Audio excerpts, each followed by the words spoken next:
Graham. So let's see if I can do kind of a recap here. Does everybody on this panel agree that, is it 40%, Mr. Chairman, of people working in agriculture are here illegally? Is that generally accurate? Senator, that's probably a low number in farm labor, actual crop growing, harvesting of crops. That is probably a low percentage. All right. The Yeah. data from the Labor Department says that it's about 44% are undocumented, but it's hard. That's obviously a very difficult population. Nearly half is what we've seen Okay. from the federal government. So yeah, some consensus there. Yeah, okay, let's just assume for a moment it's half. All right, America, half the people in the food supply chain and vegetables and peaches and all that other stuff we like to eat are here illegally. If they all left tomorrow, what would happen to the agricultural community? Mr. Carr? I would ask you what would happen to our country, because our food supply would go down and our food security would absolutely disappear overnight. What do you think? What do you think, Mr. Lynch? I would agree. I think that a lot of those jobs are likely being filled now by Right. people. What do you that think, can't- Mr. Sikora?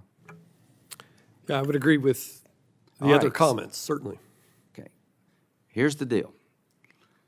Half the people working here legally, if they left tomorrow, would be hosed. So how do you fix it?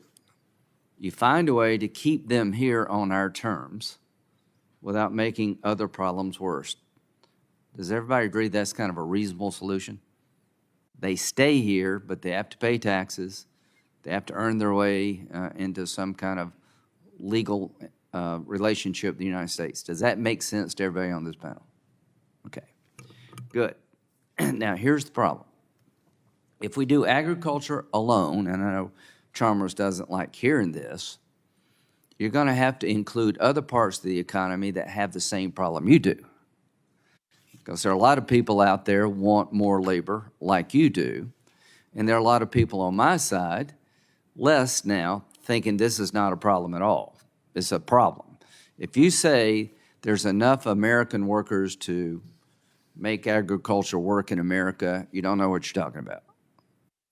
And if you say that, that we can survive in this country as farmers, given foreign competition, you don't know what you're talking about. We're going to import more food than we export because it's so much cheaper to farm in other places than it is here. So the goal we've been trying to achieve all these years, Mr. Chairman, is to fix this problem in a way that's a win-win. Is there any asylum reform in the bill that we're talking about regarding agricultural workers?